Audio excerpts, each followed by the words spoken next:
Hello guys, ഈ മഴയൊക്കെ പെയ്ത് കഴിയുമ്പോഴുണ്ടല്ലോ നമ്മൾ പുറത്തിറങ്ങുമ്പോഴും ഒരു പ്രത്യേക ഒരു ഗ്രീനറി ആയിരിക്കുമല്ലോ. അതായത് ഈ മഴയൊക്കെ പെയ്തിട്ട് നനഞ്ഞ് ഭയങ്കര ഗ്രീൻ കളറായിട്ടിരിക്കുന്ന ഇലയും മഴ ലൈറ്റ് റിഫ്ലക്റ്റ് ചെയ്യുമ്പോൾ വെള്ള കളർ ഷെയ്ഡ്സും പച്ച കളർ ഷെയ്ഡ്സും ഒക്കെ ആയിട്ട് ഭയങ്കര രസമായിരിക്കില്ലേ. അത് കാണുമ്പോൾ തന്നെ കുളിർമതയാണ് മനസ്സിൽ അല്ലേ, തന്നല്ലേ.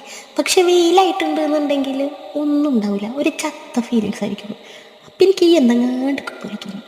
അപ്പം ഞാൻ എന്ത് ചെയ്യും, നേരെ പോയിട്ട് പൈപ്പുമ്മ ടാപ്പ് ഫിറ്റ് ചെയ്തിട്ട് ആ ടാപ്പ് എനിക്ക് എത്രത്തോളം ഹൈറ്റിൽ വെള്ളം തുറ്റിക്കാൻ പറ്റുമോ അത്രേ ഹൈറ്റിൽ വെള്ളം തുറ്റിപ്പിച്ചിട്ട് ഉള്ള എത്ര മരങ്ങളും ചെടികളും മൊത്തം കുളിപ്പിച്ച് നനപ്പിച്ച് വയ്ക്കും.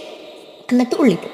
എന്നിട്ട് പുറത്തിറങ്ങി വന്ന് നോക്കുമ്പോഴെന്താണ്, ഹായ് നല്ല ഗ്രീനറി, മഴ പെയ്ത പോലത്തെ ഒരു ഫീലിങ്സ് കിട്ടൂലേ. അപ്പം എനിക്കൊരു ഭയങ്കര വല്ലാത്തൊരു സന്തോഷമാണ്.